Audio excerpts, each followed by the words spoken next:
All right, welcome back. Trevor Williams has to be frustrated because he, like Musgrove, they're both 0-3 now, but Trevor Williams, this is the only run he gave up. Tonight, a little bloop flare over Eric Gonzalez, originally called a foul ball by the umpire. Minnesota challenged and got it right. It was a run. It hit on the chalk line, so it's 1-0. That was it. Trevor Williams was dominant. 7 innings, 3 hits allowed. He just pretty much had him off balance when he needed to, but he got no run support whatsoever. And the story tonight was Randy Dobnak. He's a local product, and look at him on the mound with quick reflexes to rob Brian Reynolds. But 6 innings, scoreless, just 3 hits allowed for him either. And then top of the ninth, the bullpen. Dovydas Neverauskas gives up a 3-run home run to Max Kepler. Josh Bell hit a 2-run home run in the bottom of the ninth. That's it. And it's funny how this works, Chris, but the Pirates have gotten their runs lately all in the 8th or 9th inning of games that have already been decided. And that's it. And if you look at their team average now, with dipping to 176, it's pretty pathetic. No other word to use.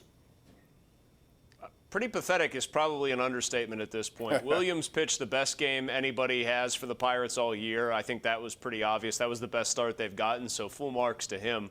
But come on. Is it not like completely indicative of how bad their season has gone so far? That a kid who was growing up going to Pirates games, wearing the gear, like I saw it as recently as, 2014? He was going to Pirates games and just he was a face in the crowd. And then it's basically saying, and I know it's not exactly like this, a guy comes out of the stands and pitches 6 shutout innings against this team. Are you kidding me? No. They are a very bad baseball team. Dovydas Neverauskas shouldn't be in the major leagues, let alone pitching in a game under any circumstances. I don't know what else to say. I honestly don't. You know what? My dad is not like the biggest sports fan in the world, but I saw him a couple days ago. He said, Chris, is 10-50 possible for these guys? And I couldn't dismiss it out of hand. With the way they're playing, who could? Nick Birdie, his season's over, and that's one of the reasons why their bullpen every day has some guys on it. Anyway, Pirates are 2-10. Let's talk Penguins, and let's go to the lines. We got Matt in Butler. Matt, the Penguins are trailing 4-3 on the power play late in the game. Your thoughts so far?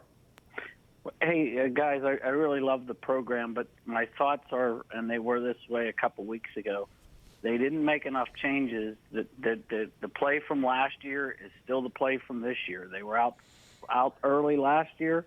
It just doesn't look good, and they're not playing with any intensity. This was a game I know you guys were predicting, or a series that you guys were predicting would be an easier win for the Pens. It should be easier. It should be, Matt. This is the 24th seed. I said they would win in 3. I said they would win in 3. I They're thought you playing said a team 2. that doesn't belong there. I think I would have said 2 if I could pick them in 2. I disagree with that call a little bit, though. The series to me is different than last year's Islanders series for 2 reasons. One, the Islanders are a much better team last year than Montreal, which doesn't exactly help the Penguins here in the case I'm making. The Penguins have been the better team for the first 2 games through the majority of both games. And Carey Price, I thought, stole Game 1 in many ways. And you could say this should be a 2-0 series where the Penguins are trying to close them out. Tonight's a different story. The game went up and down, and when the Penguins got to 3-1, the old classic Penguins start to get sloppy, Penguins get lazy, other team never quits kind of thing reared its ugly head. But this is not them getting totally outplayed like they did by the Islanders last year. But, Chris, as I said going into this, the reason I thought the Penguins would win this series, and fairly easy, it is the 24th seed, a team which traded away pieces because they were trying to rebuild, a team which would rather have the #1 overall pick. I tremendously believe that if you ask the people in their organization. Give them credit, though. Claude Julien has these guys playing. They're younger players. A lot of them haven't had this experience. And here they are taking advantage of the Penguins making mistakes at different times. And 24th seed, I'm sorry, you should not be in this in terms of potentially going up 2-1 and forcing this team now to win on Friday if it should end this way. It's orders of if they go down and don't win this series, don't rally to win this series, it's orders of magnitude more embarrassing, more humiliating, more pathetic than that Islanders loss last year. The one thing I'll confess to being most wrong about, I continue to beat this drum that Carey Price was not the Carey Price of his reputation among players. He was not as good of a goalie as people wanted you to believe. He's been every bit that and then some, pretty much for the entirety of this series. I mean, he has been a rock, and he is the reason that the Canadians, it looks like, have the Penguins on the brink here. Yeah, I totally agree with that. He's been outstanding. He's going to need to be for the last couple of minutes here, although the Penguins' power play is dwindling down. Let's go to Tim in Pittsburgh, who joins us right now on the Bordas and Bordas hotline. Hey, Tim. Hey, guys. A couple more guys who have been just garbage.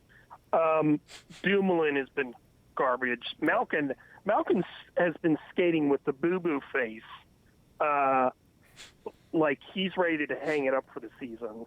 Well, I don't think that. He had like 15 shots in the first couple of games, so I think the effort was there for him. The results are not there, and he's a result guy. He needs to get those results. Dumoulin has not been good either. Their best.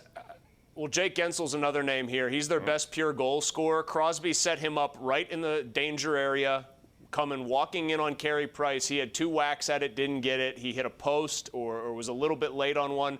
Listen, I know it's a hard standard to hold somebody to. Jake Guentzel, when you are the best pure goal scorer on a team at this point, you are expected and rated on whether or not you score goals. And he has not finished multiple big-time opportunities tonight, to say nothing of the rest of the series. Yeah. The Canadians just tried to throw the puck down the ice, empty net, and just missed. So it's an icing call, and under a minute left now, I think. 4-3 face-off in their own zone. Let's go to Rick in McKeesport. Hey, Rick, how you doing tonight? Hey, okay, Bob. How you guys doing tonight? We're interested. Hey, listen, I think, I just got an issue with the Pittsburgh media overall. Matt Murray and Sullivan, they came together. They need to leave together. The Penguins kill coaches every so many years, and it's time for a regime change. Wow. Murray has had this series isn't over yet, Rick. How about if they tie it and win this game tonight and then win the series and move on? Who knows?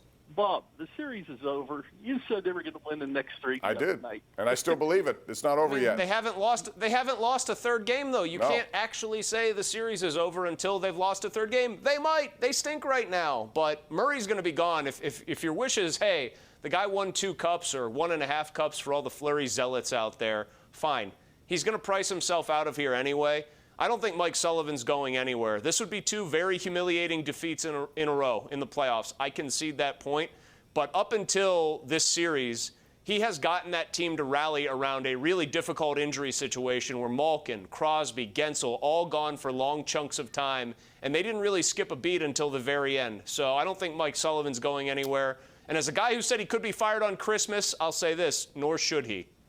Yeah, I agree. I thought he legitimately should have been in the Coach of the Year competition for what you just said, Chris. He did a good job with that. Now, if this happens and they lose this series, but again, it's only Game 3, and we have less than 30 seconds left, and we'll see what happens. But even if they lose tonight and win the next 2 and get out, you can't make judgments like Rick is doing and say, they're a better team than Montreal. Even if they lose, to me, they're a better team than Montreal, period. They're not executing. Montreal has taken it to them in this third period. That's an embarrassing situation for a team that has experience on his side and just blew a 3-goal lead, and they have not had the better of the play, Chris. That's disturbing. No, it's disturbing. That part is, like in a micro sense, a reflection on Sullivan. I think his other big sin is he's been much too loyal to Jack Johnson. I'll keep saying it. You can argue about whether he started the correct goalie or not. I think, like I said, it's Murray's net to lose. I thought Murray was very good in Game 2. They need to get the sieve out of the back end of their defense on that third pair, and that means Jack Johnson sits the bench. If he plays in Game 4, I will be the first person to castigate Mike Sullivan for it. Well, listen, they have a lot of other people they brought to the bubble, so they have options. We'll see what Mike Sullivan does. He cannot be happy with this. You won't see him fume in a press conference, but I guarantee you that he is not happy and will not sleep well tonight. The Penguins have lost this game 4-3, your final score, after having a 3-1 lead in control of the game.